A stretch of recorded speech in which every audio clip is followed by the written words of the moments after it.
We can imagine a world free of violence and then build plans to transform our current scenarios in our world. Welcome to the Conflict Capability Club, a space created by and for youth who want to build the skills to face conflict with nonviolence, peace, and justice. We believe that every young person has the power to make a difference, and this club is about equipping ourselves and each other with the tools to navigate challenges in a way that promotes understanding and positive change. We're launching this video series featuring insights, advice, and wisdom from committed peace builders. These are leaders who dedicate their entire lives to creating peace within, in their relationships, and in the world. We hope their stories, messages, and lessons will encourage you to join in building a future rooted in peace and justice. Together, we can be the change that we want to see in the world. Thank you for being here.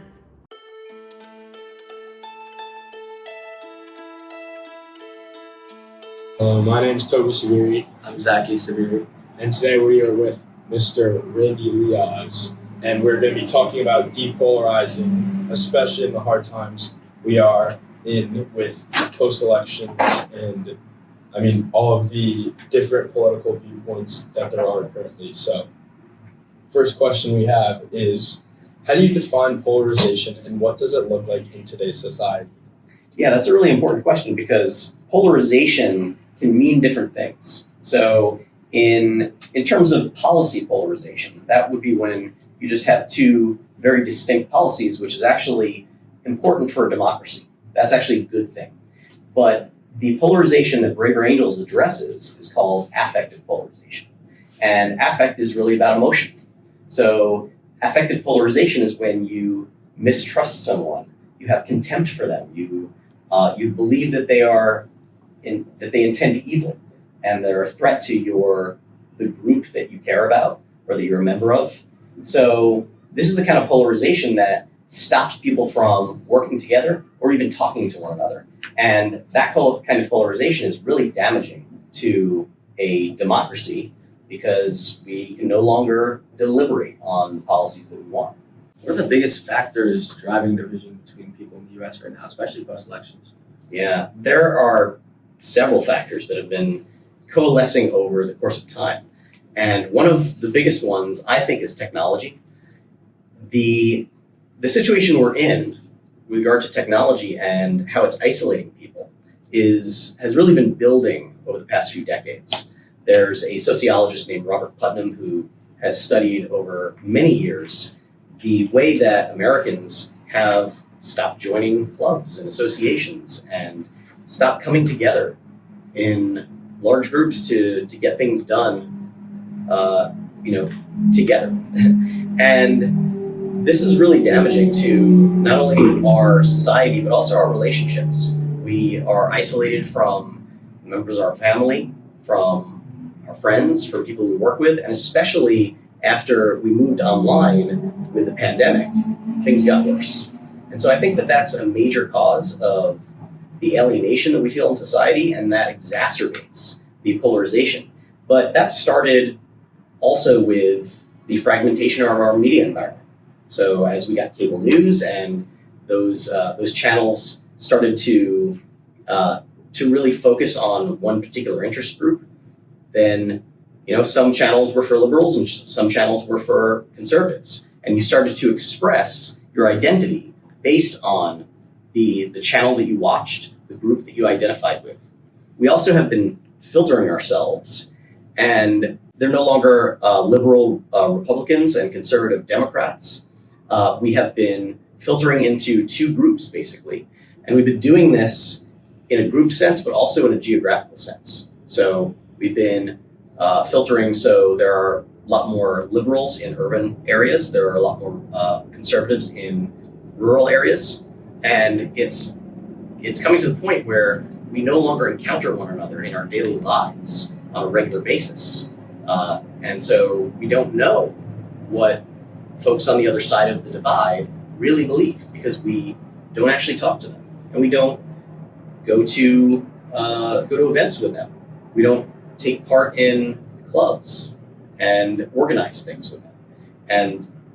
And pursuing goals together is one of the main things that makes groups trust one another.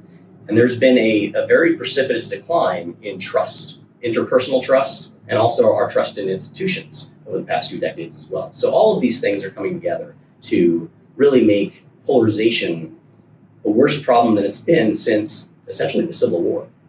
Yeah, and that kind of ties in with my next question that I have for you, which is how does social media impacted the way people engage with music? Yeah.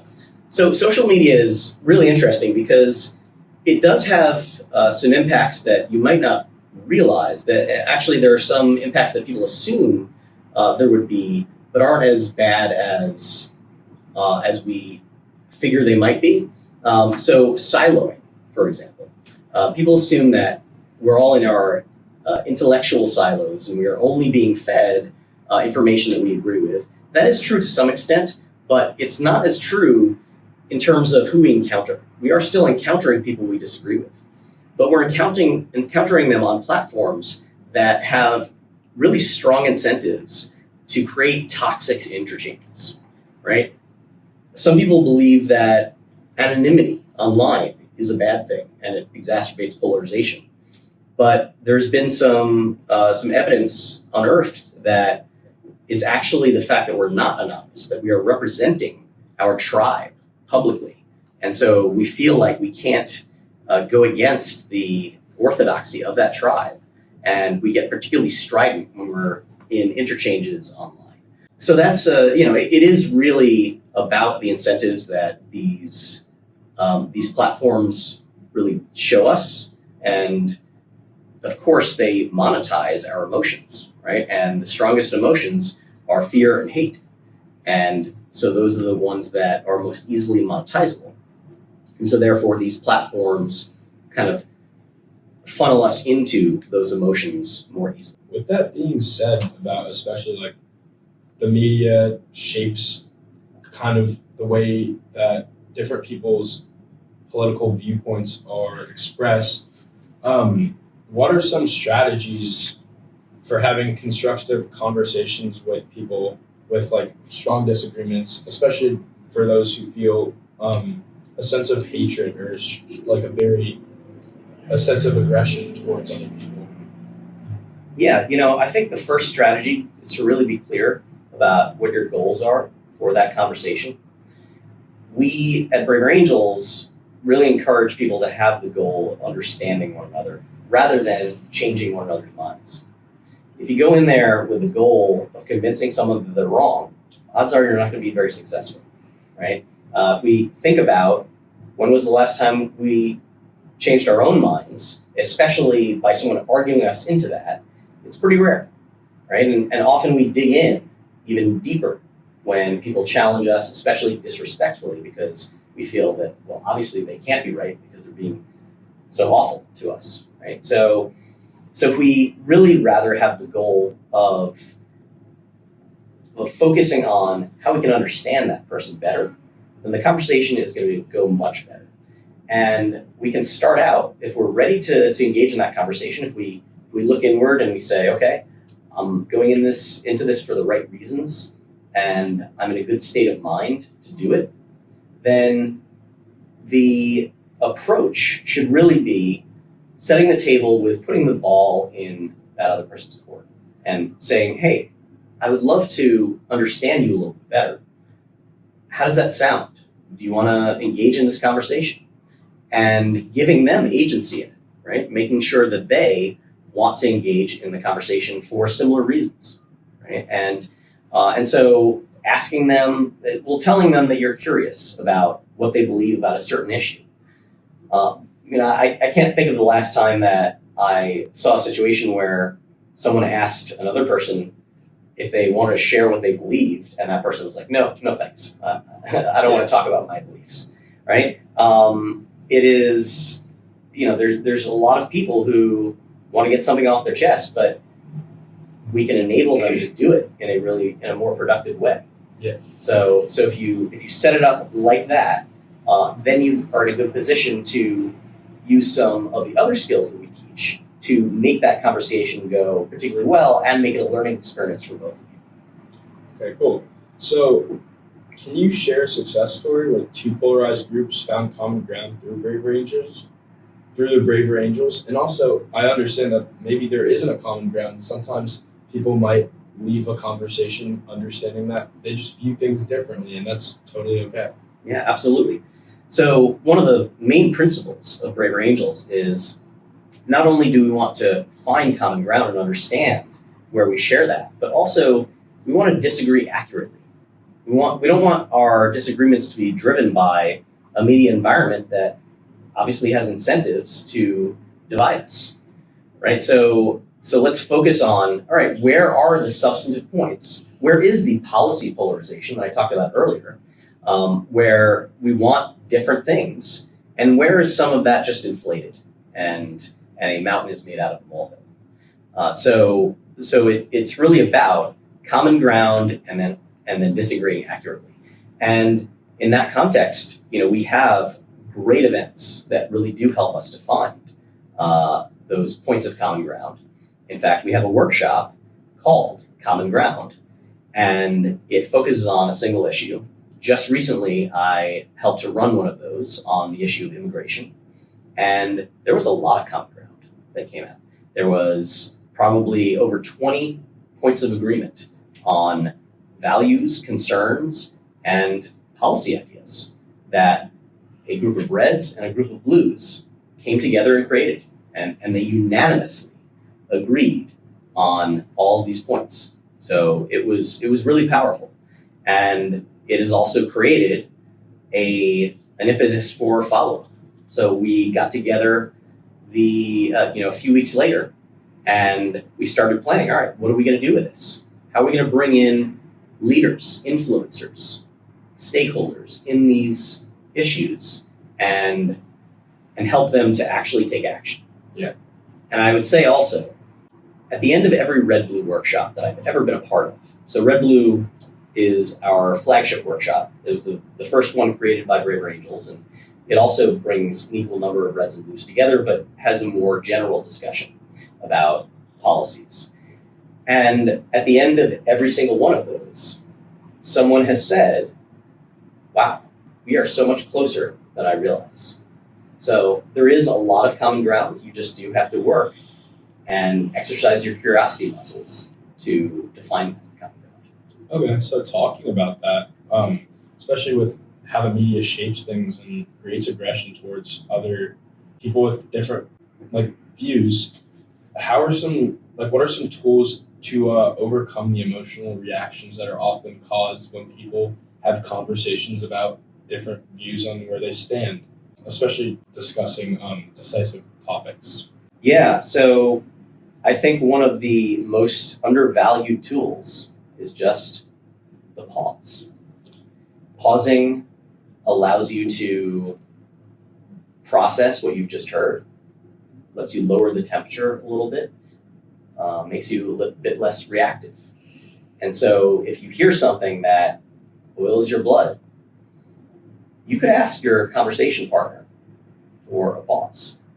You could say, it feels like getting a bit emotional about this. Would you mind if I just took a moment to process what you've told me? They generally will give you that space, which is nice. I mean, it's we're trained by the media environment not only to be divisive, but also to be rapid fire, right? The programming that we see, and maybe we can thank Aaron Sorkin for this from the West Wing, is rapid fire, one after another. And when we have silence, it feels awkward. But embracing that, I think, can be productive. So a pause is a great skill. But we have, at Braver Angels, we really emphasize two main realms of skills when we deliver a skills training workshop. The first is listening. And it's really important that comes first, because you want to ensure that the person you're talking to actually feels heard before you even start to share your own viewpoint. The best way to ensure that they are going to listen to you is for you to listen to them and verify that you've gotten their points right. So if you ask good follow-up questions to clarify, if you say, I think that I heard you say this, is that right? And if they say yes, then you've made some progress. You've made them feel heard. And we actually have another skill which is also underused, which is called a pivot. So before you share your own viewpoint, once you've verified that the other person does actually feel heard, that you've gotten their point of view down, and perhaps ask follow-up questions just to make sure that you fully understood it. At that point, we would encourage you to use a pivot, which is a skill that's focused on giving a heads up. We often compare it to using a turn signal in your car. So, you use that turn signal before you change lanes. If you try to change lanes first, and especially if you don't wait to verify that the person is giving you an opening, it could be dangerous. In the same way, in a conversation, we would suggest that you say, well, I'd love to share my viewpoint with you. It's a little bit different. Would you be interested in hearing that? Yeah. It's kind of rare that someone would say, no, I don't have any interest in your view. It can happen. Yeah. Right? But it is fairly rare. And it really appeals to people's self-image of curiosity. And so once that person has signaled that they're ready for you to go ahead, and that could be body language, it could be, a direct affirmation that they're ready, then you can share your viewpoint. And of course, there's particular ways that we encourage you to do that, right? For example, by using I statements and making it clear that you don't believe that your viewpoint is the only one, right? But that can really help. And also telling stories, incredibly important. So, they help us to relate to one another.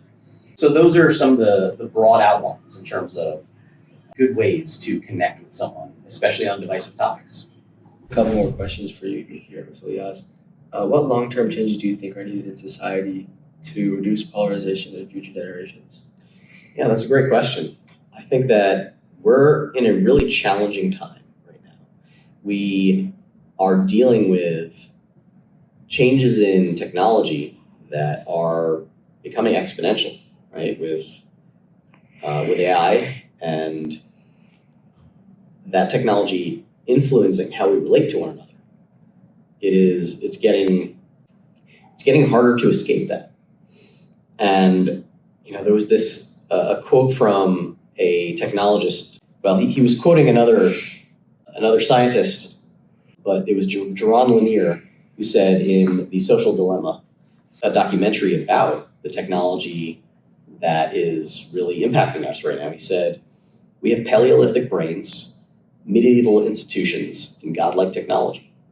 And that is so difficult for us to keep up with, for us to manage the impacts on our lives. And it's just getting more and more extreme. So until we get a handle on technology in general and how it is influencing our lives and how we can adjust to it, I think we're going to be struggling. So I think that should be one of the major goals of especially young folks who have grown up in a world native to that technology. To really develop ways in which it can be harnessed to improve our lives and leave behind some of the ways that it makes them more challenging. So technology is one thing. I think that we have a political system.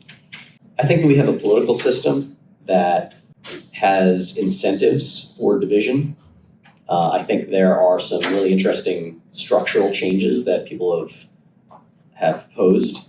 For instance, ranked choice voting, open primaries, proportional representation. These are ideas that have been shown to have a good influence on how we relate to one another in our politics. So I think that putting some effort behind those structural changes would be a really good idea. But ultimately, I really do think that it has to be an emphasis on coming together and joining. There was another documentary recently based on the work of Robert Putnam called Join or Die. And I mentioned earlier the trend away from joining voluntary associations, clubs, sports leagues, PTAs, even being involved in the running of local government. That's been on a long-term decline, and it's led to declines in trust. And so I think that joining clubs, joint efforts, where we work together towards the same goal, that is the kind of thing that builds trust between people. And we've got to do it in person. We can't just do it over Zoom because it is remarkable how much relationships are built in the in-between times. So conversations at a water cooler, conversations during a break from an important meeting. This is where the small talk actually builds our relationships in a big way. So I was just at an unconference event that was organized around this principle. It was really focused on a very difficult issue, but we made some incredible progress there because those little conversations are so fortifying. So yeah, it is a matter of being joiners. And I think that that's one of the main things that we have to emphasize for one another. Yeah, kind of staying on this looking forward topic of what we can change in the future. How can young leaders balance advocacy for their beliefs with a commitment to respectful dialogue? It's people often think about these things as being opposed and having to be balanced. But honestly, being highly skilled at respectful dialogue is a great way to be a more effective advocate.